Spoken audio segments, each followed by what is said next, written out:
ಅನ್ನ ಇದ್ದು ಸಾಂಬಾರೇನು ಇಲ್ಲದೆ ಇದ್ದಾಗ ದಿಢೀರಂತ ಈ ಚಟ್ನಿನ ಮಾಡ್ಕೊಳ್ಳಿ. ಅನ್ನಕ್ಕಾಗ್ಲಿ ರೊಟ್ಟಿಗಾಗ್ಲಿ ಚಪಾತಿಗಾಗ್ಲಿ ತುಂಬಾನೇ ರುಚಿಯಾಗಿರುತ್ತೆ. ಹಾಯ್ ಹಲೋ ಎಲ್ಲರಿಗೂ ನಮಸ್ಕಾರ. ಜ್ಯೋತಿ ಪಾಕಶಾಲೆಗೆ ತಮ್ಮೆಲ್ಲರಿಗೂ ಸ್ವಾಗತ. ಈ ದಿನದ ವಿಡಿಯೋದಲ್ಲಿ ನಾನು ಸಿಂಪಲ್ ಆಗಿ ಚಟ್ನಿ ರೆಸಿಪಿಯನ್ನ ನಿಮ್ಮೊಂದಿಗೆ ಶೇರ್ ಮಾಡ್ತಾ ಇದ್ದೇನೆ.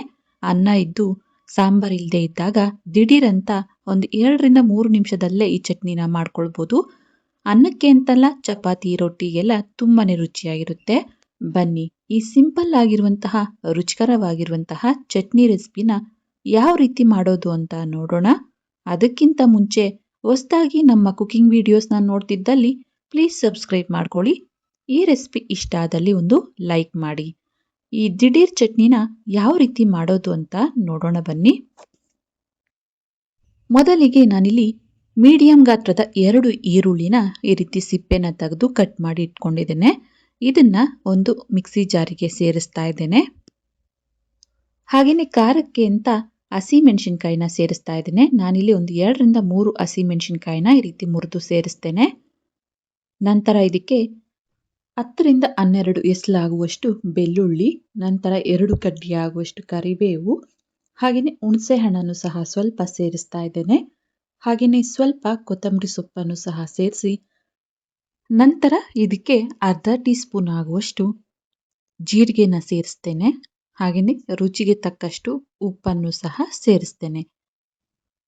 ಅನಂತರ ಇದಕ್ಕೆ 1/4 ಟೀ ಸ್ಪೂನ್ ಆಗುವಷ್ಟು ಅರಿಶಿನ, ಹಾಗೆಯೇ 2 ಟೀ ಸ್ಪೂನ್ ಆಗುವಷ್ಟು ಖಾರದ ಪುಡಿನ ಸೇರಿಸ್ತಾ ಇದ್ದೇನೆ.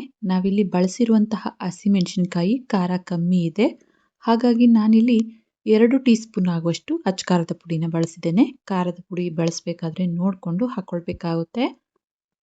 ಇದನ್ನ ಈಗ ನೀರನ್ನ ಸೇರಿಸ್ತೇನೆ. ತರಿಯಾಗಿ ರುಬ್ಕೊಳ್ಬೇಕು. ನೀರನ್ನ ಹಾಕಿದೀವಿ ಅಂದ್ರೆ ಚಟ್ನಿ ಜಾಸ್ತಿ ತೆಳ್ಳಗಾಗುತ್ತೆ. ಹಾಗಾಗಿ ನೀರನ್ನ ಹಾಕ್ತೇನೆ ನೋಡಿ, ಈ ರೀತಿ ತರಿಯಾಗಿ ಇರೋ ರೀತಿ ರುಬ್ಕೊಳ್ಬೇಕಾಗುತ್ತೆ. ನೋಡ್ಬೋದು, ರುಚಿಕರವಾಗಿರುವಂತಹ ಚಟ್ನಿ ರೆಸಿಪಿ ರೆಡಿಯಾಗಿದೆ. ಇದನ್ನ ಈಗ ಒಂದು ಬಟ್ಲಿಗೆ ಸರ್ವ್ ಮಾಡ್ತೇನೆ. ನೋಡಿದ್ರಲ್ಲ, ತುಂಬಾನೇ ಸಿಂಪಲ್ ಆಗಿ ರುಚಿಕರವಾಗಿರುವಂತಹ ಚಟ್ನಿ ಮಾಡುವ ವಿಧಾನ. ಈ ಚಟ್ನಿ ಅಂತೂ ಅನ್ನದ ಜೊತೆಗೆ, ರೊಟ್ಟಿಗೆ, ಚಪಾತಿಗೆ ಎಲ್ಲ ತುಂಬಾನೇ ರುಚಿಯಾಗಿರುತ್ತೆ. ಹಾಗೆಯೇ ಈ ಚಟ್ನಿನ ಮಾಡಲಿಕ್ಕೆ ಗ್ಯಾಸ್ನ ಅವಶ್ಯಕತೆ ಇಲ್ಲ, ಎಣ್ಣೆ ಅವಶ್ಯಕತೆ ಇಲ್ಲ. ತುಂಬಾನೇ ಸಿಂಪಲ್ ಆಗಿ ದಿಢೀರಾಗಿ 2ರಿಂದ 3 ನಿಮಿಷದಲ್ಲೇ ಈ ಚಟ್ನಿನ ಮಾಡ್ಕೊಳ್ಬೋದು. ಈ ರುಚಿಕರವಾಗಿರುವಂತಹ ಚಟ್ನಿ ರೆಸಿಪಿ ನಿಮಗೆ ಇಷ್ಟ ಆಗಿದೆ ಅನ್ಕೊಳ್ತೇನೆ. ಇಷ್ಟ ಆದಲ್ಲಿ ಈ ವಿಡಿಯೋಗೊಂದು ಲೈಕ್ ಮಾಡಿ.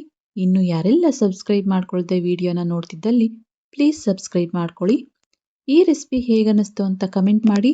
ಹಾಗೆ ಈ ರೆಸಿಪಿ ಇಷ್ಟ ಆದಲ್ಲಿ ಆ ಫ್ರೆಂಡ್ಸ್ ಆ್ಯಂಡ್ ಫ್ಯಾಮಿಲಿ ಮೆಂಬರ್ಸ್ಗೆ ಈ ವಿಡಿಯೋನ ಶೇರ್ ಮಾಡಿ.